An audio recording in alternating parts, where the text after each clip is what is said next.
My son Noah's 10th birthday was supposed to be the night he felt like a very important person at the city's most exclusive seafood lounge. Instead, it turned into the night my sister-in-law looked me straight in the eye across the reserved table and treated me like hired help. The private room overflowed with imported crystal, vintage champagne, and the empty smiles of her 6 uninvited influencer friends. Noah walked in holding his small cake, beaming. She ignored him completely. She shoved a 10-year-old boy right out of the center birthday chair, locked eyes with me, and snapped. "Marion, get that cheap cake out of my background.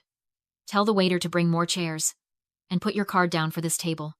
Consider it your rent for being in this family." I swallowed the hard lump in my throat. I squeezed my fists under the mahogany wood until my knuckles turned white. I calmly took my son's hand, wished her a lovely meal, and walked out the heavy oak doors to initiate her absolute financial ruin. I coordinate elite corporate events for a living.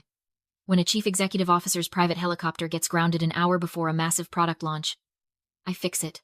I manage high-stakes crises for the top 1% every single day. I negotiate. I execute. I never break a sweat. But the most relentless crisis I have ever had to manage was not a demanding client. It was my 43-year-old sister-in-law, Heather. Heather is the family's untouchable golden child. She struts around, dripping in fresh off-the-runway designer clothing, acting like she owns the city. But peel back those labels, and she is absolutely drowning. Her entire manufactured life is funded by maxed-out credit cards, secret payday loans, and my husband's endless, exhausted guilt. Last year, she stole $2,000 straight out of our family vacation fund. She sobbed on the phone, swearing it was a life-or-death emergency to save her house from foreclosure. 2 days later, my feed was flooded with pictures of her sipping mimosas at a 5-star luxury spa. When I confronted my in-laws, they just shrugged. They told me to drop it. They told me family always bails out family. They dismissed my anger. They laughed at my boundaries then. But they had no idea that their laughter was sealing their absolute financial doom today. Heather did not crash Noah's birthday just to be cruel. She was suffocating under her own lies. She had made a reckless, desperate promise to those 6 fake influencers. She promised to host them at an ultra-exclusive seafood lounge, so they would tag her and invite her on a sponsored brand trip to Cabo San Lucas. Her bank accounts were frozen. Her husband's cards were declined everywhere in town. Hijacking my pristine, corporate reservation was her very last, frantic gamble to keep her fake rich persona breathing for one more night. She banked on my silence. She assumed I would just pull out my company card and swallow the bill like I always did to keep the peace. She assumed I was a doormat. But doormats do not bite back. Back in the main dining room, Heather was putting on the performance of a lifetime. The waiter had not even finished pouring the water before she started barking her order. "We will take 2 of the Grand Plateaus," she announced, waving her hand dismissively. "The ones with the Maine lobster and the caviar. And bring 3 bottles of your best vintage champagne. Keep them coming." She leaned across the table, making sure her fake influencer friends were recording her on their phones. "Do not hold back, girls. My sister-in-law is picking up the tab. She just plans little parties for a living. But she loves to treat us." The girls giggled, holding up their empty glasses for the camera. My mother-in-law, Elizabeth, sat frozen at the end of the table. She stared at the menu prices, the color draining completely from her face. Suddenly, she grabbed my elbow. Her fingernails dug into my skin. She pulled me up and dragged me into the shadowed hallway near the restrooms, away from the noise. Elizabeth's eyes brimmed with frantic, terrified tears. "Marion, please," she whispered, her voice trembling. "I know Heather is completely out of line. I know she is, but she is struggling right now. Just be the bigger person. Put it on your card and let it go. We cannot make a scene in front of these people. Please, just do it to protect the family." I stared at her. For 10 years, this woman had demanded my silence to protect her daughter's fragile ego. I looked at her shaking hands, and something inside me just clicked off. The generational guilt evaporated. "You always use the word family when you want me to swallow poison," I said. My voice was dead calm, echoing off the tile walls. "You want me to buy her a $3,500 dinner while my 10-year-old son gets shoved out of his own birthday seat?" Elizabeth opened her mouth to argue, her tears spilling over. I stepped closer, forcing her to look me in the eye. Tonight, I would rather be a petty monster protecting my son than a bigger person feeding a parasite. I pulled my arm out of her grip, turned my back, and walked straight toward the hostess stand. I locked eyes with the general manager, Marcus. In my line of work, Marcus and I are on a first-name basis. I route tens of thousands of dollars in corporate dinners through his restaurant every quarter. He knows my face, and he knows the power of my corporate account. I pulled him into the quiet alcove near the kitchen. No arguments. No messy family explanations. Just pure, cold logistics. "Marcus, I said, keeping my voice perfectly level. The reservation for the private room is moving downstairs to the chef's private wine cellar. Just my husband, my son, and our actual invited guests. Marcus nodded, his eyes darting briefly toward the chaos Heather was causing on the main floor. And the party currently seated upstairs? Table 4 is a walk-in, I said. Separate check. Add your mandatory 20% gratuity for large parties. Do not authorize a single cent to my account. If they try to put it on my tab, you decline it instantly. Marcus gave a sharp, professional nod. He understood exactly what was happening. I gathered Matthew, Noah, and our real friends from the lobby. I guided them down the spiral staircase, leaving the obnoxious noise of the main floor completely behind us. The chef's cellar was a sanctuary. It smelled like aged oak and roasted garlic. The staff brought down Noah's cake, lit the candles, and for the first time all night, my 10-year-old boy actually smiled. He finally looked like the king of the castle. I sat back in my leather chair and took a slow sip of my water. Downstairs, we had absolute peace. Upstairs, the clock was ticking on Heather's gluttonous performance. Every oyster she swallowed, every glass of vintage champagne she clinked, was just another nail in her own financial coffin. At exactly 9:15, the waiter placed a heavy black leather folder squarely in the center of table 4. $3,500. I stepped out of the private cellar staircase and stood quietly behind the hostess stand. I wanted to watch. Heather laughed, a nervous, high-pitched sound. She aggressively snatched the folder, pulled a gold credit card from her wallet, and tossed it onto the tray without even glancing at the itemized receipt. The waiter slid the card into the point-of-sale terminal. A sharp, high-pitched beep pierced the conversation. Declined. Heather's manicured fingers twitched. She let out a sharp breath, muttering something about a bank error, and dug frantically into her bag. She produced a second card. The waiter swiped it. Beep. Declined. Sweat broke out along Heather's hairline. Her expensive foundation suddenly looked chalky and uneven. Her husband, Kevin, sat frozen in his chair, staring at his empty plate like it held the secrets of the universe. Heather yanked a third card from the very back of her wallet, her hand visibly shaking as she shoved it toward the waiter. Beep. Declined. Lexi, the lead influencer with the million-follower smirk, watched the third red light flash on the machine. She scoffed. A brutal, entirely unbothered sound. Lexi reached into her designer clutch, pulled out a single, crumpled $20 bill, and tossed it onto the stained tablecloth. You are broke?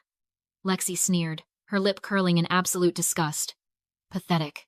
Lexi grabbed her coat and sprinted toward the exit. As she stormed past me, her thumb was already tapping furiously on her phone screen, blocking Heather on every social media platform before her ride even pulled up to the curb. The remaining 5 girls scattered like roaches dodging a flashlight.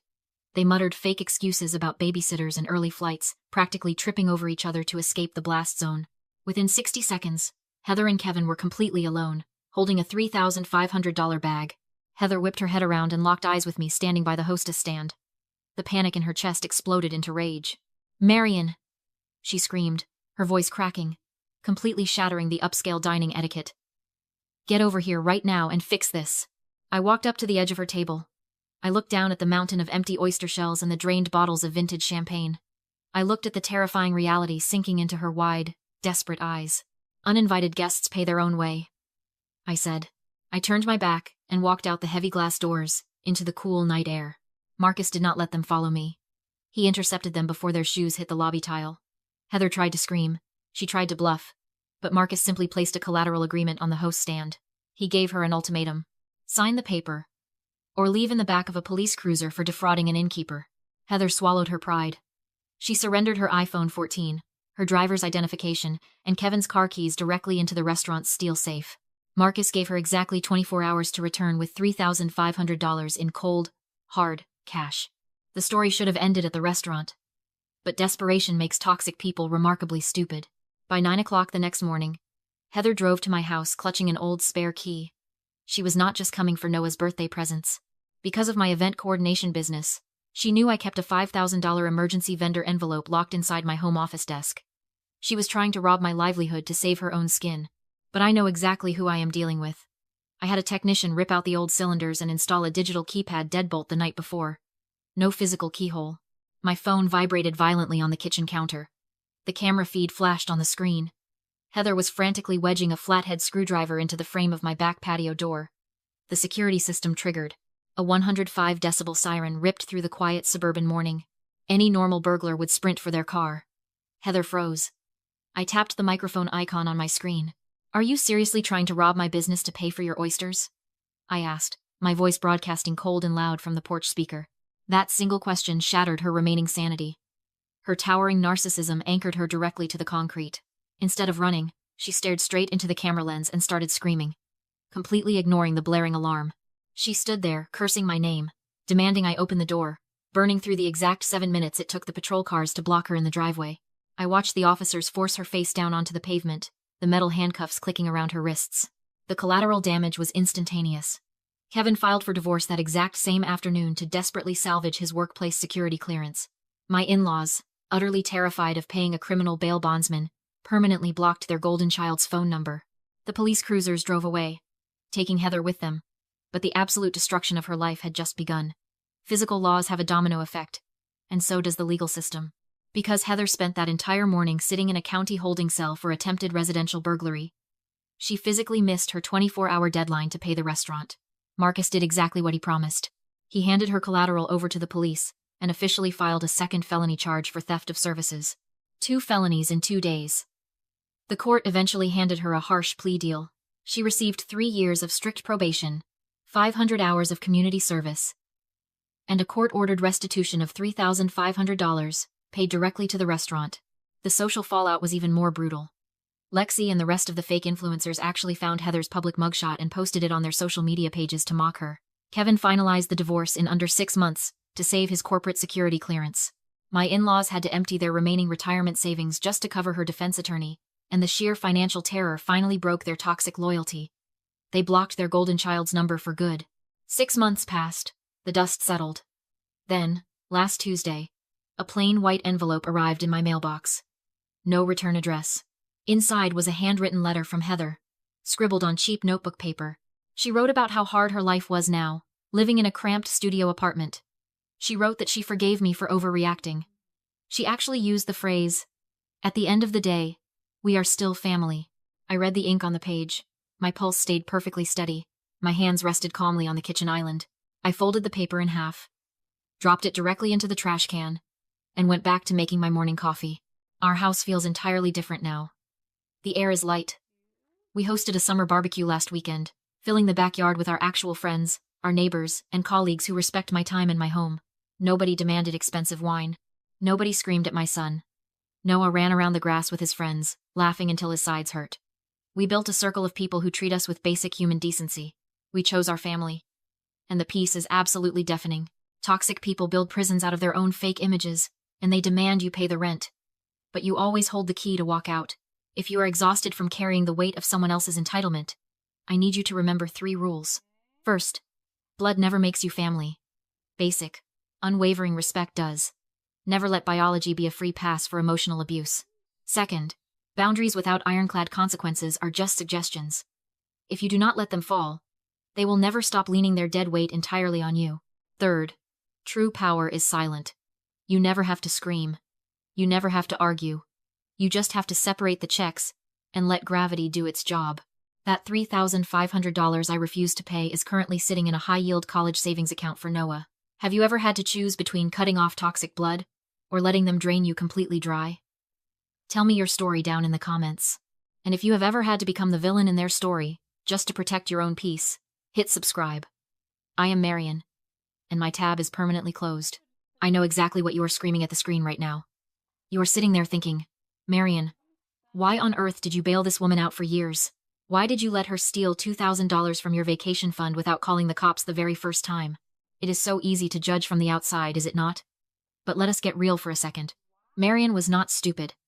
She was trapped in what behavioral psychologists call the slot machine effect.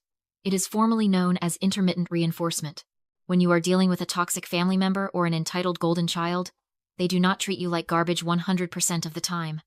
Every once in a while, they give you a crumb of hope.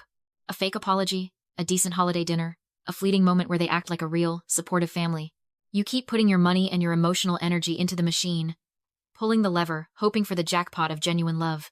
You are not weak. You are simply addicted to the illusion that they will eventually change. But when the illusion finally shatters, you have to pivot. And that is exactly what Marion did at that seafood lounge. Let us break down her masterclass in financial self-defense. First, She used the audit strategy. Scammers and entitled leeches absolutely thrive in the gray area. They love saying things like, "Just put it on one tab. We will figure it out later." Or, "Do not worry about the exact numbers." Marion destroyed that gray area by intercepting the manager and forcing a separate check. When you demand an itemized bill, or when you draw a hard, logistical line on exactly who pays for what, parasites panic. They cannot survive under a magnifying glass. Second, she executed, building the case. When Heather showed up at her house the next morning, Marion did not just yell through a screen door or open herself up to a physical altercation. She let her high-definition security camera do the heavy lifting. She stayed safely inside, used the two-way audio to keep Heather talking, and gathered undeniable, time-stamped video evidence while the police were already on their way. In the real world, your frustration will not get you a conviction, but hard, digital evidence will. Finally, she embraced the buyout. For years, Marion's in-laws begged her to just pay the bills to keep the peace. But Marion realized that walking away and letting Heather face her own $3,500 disaster was the ultimate investment in her own freedom. Sometimes, the absolute cheapest way to get a toxic person out of your life forever is to let them bankrupt themselves on their own tab. Here's the final verdict. Your bank account is not a rehabilitation center for someone else's bad choices. Protecting your peace is not petty. It is basic survival. If you are funding someone else's fake reality, it is time to close the bank. I want to hear from you. Have you ever had to use the audit strategy on a toxic family member? Did you finally separate the checks in your own life? Drop your experiences in the comments below, because sharing your story might just give someone else the courage to draw their own line in the sand. If this breakdown gave you the clarity you needed today, hit that subscribe button. Stay smart and protect your peace.